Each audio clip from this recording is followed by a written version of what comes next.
Kumusta po kayo? Bago po ang lahat, first things first.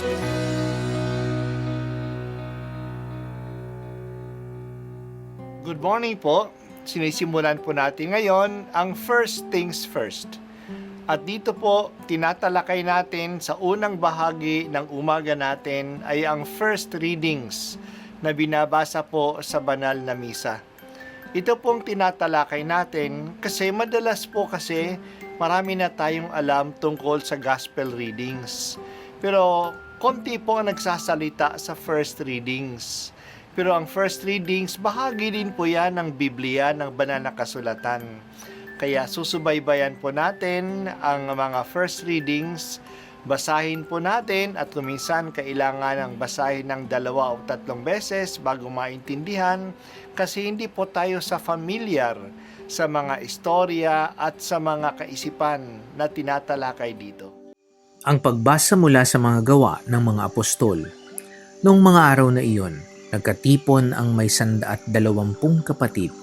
Tumindig sa harapan nila si Pedro at nagsalita, "Mga kapatid, kailangang matupad ang nasasaad sa kasulatan na sinabi ng Espiritu Santo sa pamamagitan ni David tungkol kay Judas na nanguna sa mga dumakip kay Jesus. Dati kabilang siya sa amin at kasama sa paglilingkod.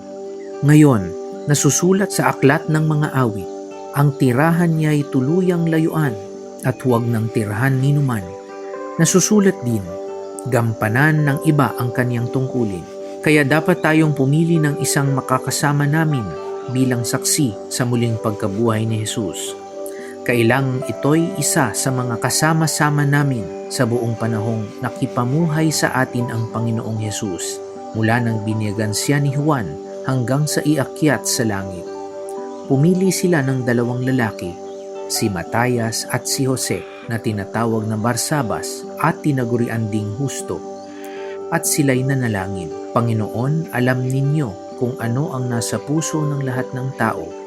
Ipakilala po ninyo sa amin kung sino sa 2 ito ang inyong hinirang upang maging apostol na gaganap sa tungkuling tinalikda ni Judas nang siya'y tumungo sa lugar na marapat sa kanya."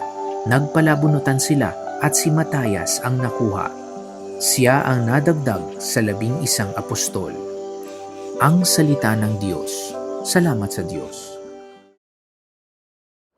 Ngayong araw ay kapista ni San Matias, isang apostol. Ang kwento ng pagiging apostol niya ay nakasulat sa aklat ng mga gawa ng mga apostol. Mahalaga na mabuo ang bilang na 12. Malaki po ang symbolism nito. Ang bayan ng Israel ay nanggaling sa 12 anak ni Jacob. Sa bawat isa sa kanila nanggaling ang 12 tribes of Israel. Ang simbahan ay ang bagong bayan ng Diyos. Ito ay nakatayo sa 12 mga apostol. Kaya si Jesus ay pumili ng 12 na kanyang tinawag na mga apostol. Kasi ang balak niya na ang mga ito ang magiging haligi ng kanyang simbahan. Yan din ang insinalarawan sa aklat ng Revelation nang ipinakita ang Jerusalem na mula sa langit, ang bagong Jerusalem. The wall of the city had 12 courses of stones as its foundation, on which were inscribed the 12 names of the 12 apostles of the Lamb. Kaya noong nabawasan na sila ng isa dahil sa pagkapatay ni Judas Iscariote, kailangan nilang buuhin ang 12. Magandang tingnan ang proseso ng kanilang pagpili. Ang naunang nag-suggest ay si Pedro, ang pangulo ng grupo ng mga Kristiyano na noon ay mga may 120 pa lamang ang bilang. Sa pahayag ni Pedro, gumamit siya ng mga passages sa Bible na nagsasaad sa nangyari kay Judas at nagsasaad na dapat siyang palitan. Pagkatapos nagbigay si Pedro ng criteria kung sino ang dapat nagpapalit. Ang isang apostol ay dapat maging witness ni Jesus. Kaya kailangang kasama siya ni Jesus mula pa nung simula. Ang simula ay ang pagbinyag kay Jesus sa Ilog Jordan. Yan ang simula na kanyang public ministry. Ang hangganan ay ang kanyang muling pagkabuhay. Sa mga kasama nila na mayroong ganitong qualifications, dalawa ang lumabas. Si Barsabas na kilalang Justus at si Matias. Nagdasal ang grupo na humingi ng gabay kung sino ang itinalaga na kukuha ng pwesto na iniwan ni Judas. Nagpalabunod sila at ang napili ay si Matias. Ang pangyayaring ito ay ang unang group decision na ginawa ng grupo. Ang desisyon nila ay ginagabayan ng banal na kasulatan at ng panalangin. Pero nandyan din ang pamumuno ni Pedro.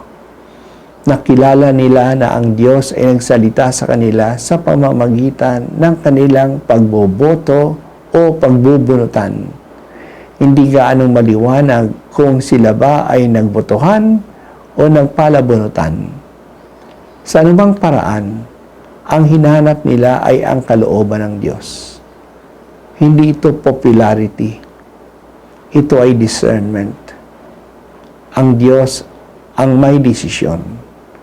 At may desisyon na ang Diyos.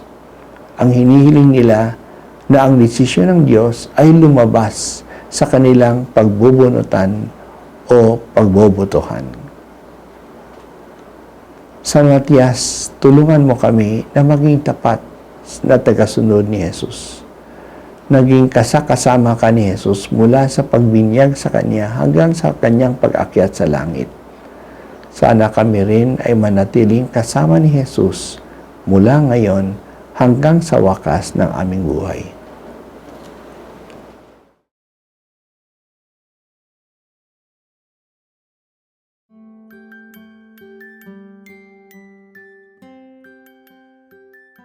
At ako po ay si Bishop Broderick Pabilio dito sa First Things First.